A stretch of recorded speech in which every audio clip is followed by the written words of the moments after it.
ایک شخص نے ایک خوبصورت لڑکی سے شادی کر لی اور اسے بہت محبت کرتا تھا، مگر ایک دن اس لڑکی کو جلد کی کوئی بیماری لگ گئی جس سے اس کی خوبصورتی دن بدن کم ہوتی جا رہی تھی۔ ایک دن اس کا شوہر کسی سفر پر نکلا تو واپس آتے ہوئے اسے ایک حادثہ پیش آ گیا اور اس کی دونوں آنکھیں چلی گئیں۔ خیر، ان کی ازواجی زندگی یوں ہی چلتی رہی اور اس کی بیوی کی خوبصورتی مزید کم ہوتی گئی، مگر اندھے آدمی کو اس بات کا علم نہیں تھا، لہٰذا ان کی زندگی پر اس کا کوئی اثر نہ پڑا۔ دونوں ایک دوسرے کو پہلے کی طرح چاہتے تھے اور ایک دوسرے کا خیال رکھتے تھے۔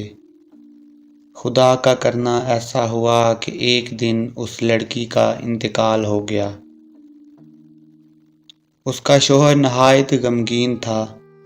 اس نے اپنا سب کچھ فروخت کر ڈالا اور اس شہر کو چھوڑ کر کسی دوسرے شہر جانے لگا۔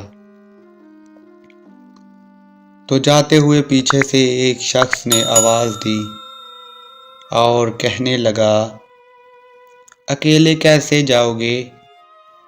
اب تک تو آپ کی بیوی آپ کی مدد کرتی رہی، آپ کا خیال رکھتی رہی اور آپ کی آنکھیں بند رہیں۔ اندھے آدمی نے جواب دیا، میں اندھا نہیں تھا، مگر اسے ایسا دکھا رہا تھا جیسے کہ میں اندھا ہوں، کیونکہ اسے یہ پتہ ہوتا کہ میں اس کی بدصورتی دیکھ سکتا ہوں تو یہ احساس اسے اس کی بیماری سے زیادہ تکلیف دیتا، اس لیے میں نے اندھا رہنا ہی مناسب سمجھا۔ وہ بہت اچھی بیوی تھی، میں بس اسے خوش رکھنا چاہ رہا تھا۔